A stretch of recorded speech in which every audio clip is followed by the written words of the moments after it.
Hey guys, DMS here. Today I have for you the Austrian Audio Hi-X65. Let's check it out. Patreon helps make videos like this possible, but it can also help you. Patreon gives you access to my Telegram chat, where you can ask me questions or just come hang out while supporting the channel and the community. You can find out more at the link in the video description. So this headphone is a departure from Austrian Audio's normal lineup so far. They've gotten a lot of crap in the past for how their studio headphones have been tuned, but it's actually kind of competitive, and not in every way you might think. Well, let's talk about it. Starting off with build and comfort, this headphone retails at $429. That is the MSRP. It is an open back headphone with a detachable cable that enters on one side. It is single-ended, not balanced, with a small dynamic driver and plenty of padding all the way around. Padding on top is very sufficient. There's a nice little dip right in the middle to stop there from being a hot spot. The ear pads are very big. They have a very large inner diameter and a lot of depth, which is great. At almost no point on my head do the ear pads actually touch my ears. After I'm wearing them for a while and they get a little bit of compression, I start to feel the inner foam touch my ear, but the ear pads themselves don't, and that is really nice. As far as comfort is concerned, they're very comfortable, unless you don't like clamp force. These do have quite a bit of clamp force to them. It does wear in over time, so it's not as bad after using them for a few weeks, but out of the box, the clamp force is pretty high. Luckily, they tilt and swivel in a whole bunch of different directions, so they fit a very wide variety of head sizes and shapes. Though it's worth noting, for them to fit my head, I do have to have them fully extended. Not a big problem. This is the case for a lot of headphones with me, but it's worth knowing if you do have a very large head, these might get to the outer extents. Now, these are made in Austria, and they are pretty well built. All across the headphone, I feel like these are something that you could throw around in a studio, take on the road, and give some abuse to without them breaking. And that's something that's really nice in a studio headphone. There are some headphones I'm going to mention in this video that are cheaper and do, in a sonic realm, perform a little bit better, but are not quite as well built as the X65. And in that area, pretty much across the board for studio headphones, it's going to take the cake. And since we've mentioned it, let's go on and get into sound on an objective level and then sound on a subjective level. Let's start off with some graphs. So the Austrian Audio Hi-X65. It measures reasonably well, but there's a little bit of an elevation in the mid-range, and then there's a dip in the lower treble. This dip is audible. Now, it is better tuned than other headphones that are being used in studios, things like M50X. Why are they being used? And I would say it's probably also on par with things like the Allo S4X. There are headphones, however, like the HD560S and the Hyphaman Sundara that are both more linear and more adherent to standard targets. Both of those headphones, as far as sonics and acoustics are concerned, are better studio headphones. But a studio headphone isn't just its sonic ability, it's also the durability, the comfort, the compatibility, and so on. This is more durable, more comfortable, and is going to be more compatible with a wider variety of equipment because it is extremely easy to drive. If anything in a studio, it's generally wise not to only use headphones. If you have to only use headphones, sure, 560S Sundara, something like that, you need a neutral reference to mix with. And I would encourage studios to have something like that around anyway, regardless of how good your speakers are. Most people are listening on Bluetooth speakers, cars, and headphones. I mean, look at how many AirPods sold in the last year. If anything, that should tell you that studios should have AirPods Pros. I'm getting ahead of myself there. Regardless, it's good for a studio to have a good set of headphones. Not just for monitoring, but also for a headphone reference. 560S and Sundara are fantastic for that. This would be a great headphone for someone who is monitoring in a control room, someone who is going to be sitting there with these on plugged into a board, listening directly to what artists are tracking down, things like that. And sure, it would be a fine reference point if you're needing to listen to mid-range.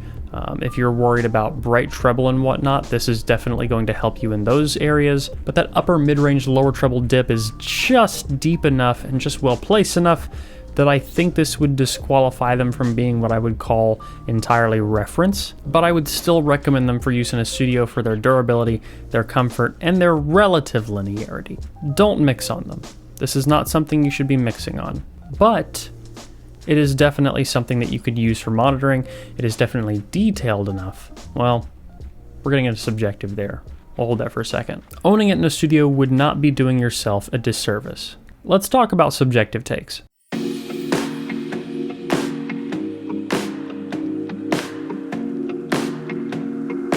So, subjectively, this is a more detailed sounding headphone than the 560S, but not quite as well tuned.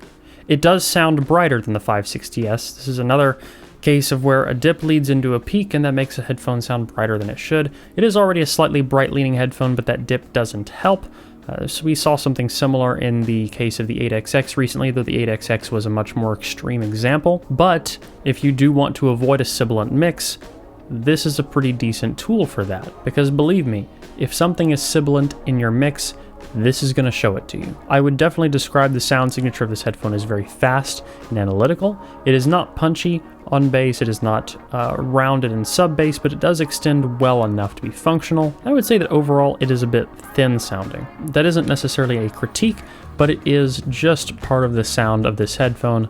Not a bad thing, just how it is. Soundstage is surprisingly decent. It is wider than something like a 6XX or a 650, not quite as wide as something like an HD560S. I've always said that in a studio environment, soundstage, if it gets too wide, it's more of a distraction than anything, and I think that some better mixes come from headphones that don't have incredibly wide soundstage. The same goes on the mastering chain. If you need really wide soundstage, sure, that's fine. That makes sense for like a binaural recording or something. But a lot of that mixing is going to be done on speakers anyway, so a headphone's job in mixing and mastering is more to be intimate, more to hear those close-in details, and a lot of soundstage is going to take away from this. The soundstage on these is enough that it's enjoyable, enough that you can get a sense of space, but not enough that I think it's going to be a distraction. Imaging is a little bit above average, but not exceptional really. It is not as good as something like the Tiger 300R or the Harmonic Dyne Zeus, and actually not quite as good as the HD560S. It's a bit more 3-blob like the 6XX, but just a little bit more precise. So I'm sure with everything you've heard, the real question is, should you get this headphone? Well, if you're a recording studio and you need something that you can beat up, and you already have some good reference equipment, absolutely, I don't see why not. I wouldn't use this as your primary tool for mixing, but just for general monitoring, to have something extra around that is just comfortable, you can wear all day long. And if you're trying to avoid sibilant mixes, absolutely, I don't see why not.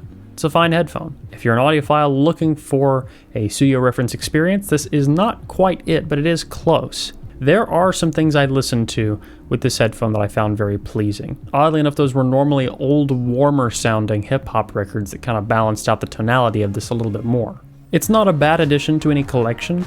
I would recommend other things like the Sandara, the 560S over this first. If you already have those, or if you're looking for something a bit different from headphones you already have, it's not a bad buy. It's not quite as detailed as some other things in its price range. Sandara is more detailed, but it's more detailed than a K361.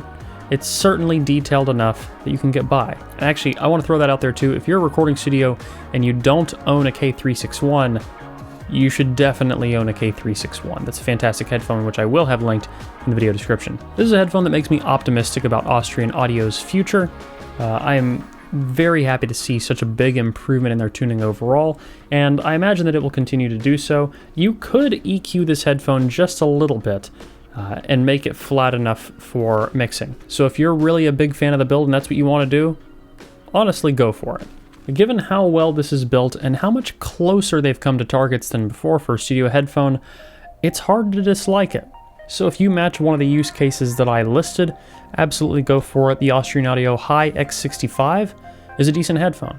A bit bright, a bit thin, and a little bit lacking with that dip, but honestly, it does a lot of things better than a lot of things at its price. So I think that's going to wrap this one up. Guys, thanks for watching. If you like this video, please leave a like down below, a comment, let me know what you want to see in the future. If you want to get active in the community, you can at forum.hifiguides.com. And as always, don't forget to stick around, subscribe for more videos like this in the future. Till the next one, guys. Peace.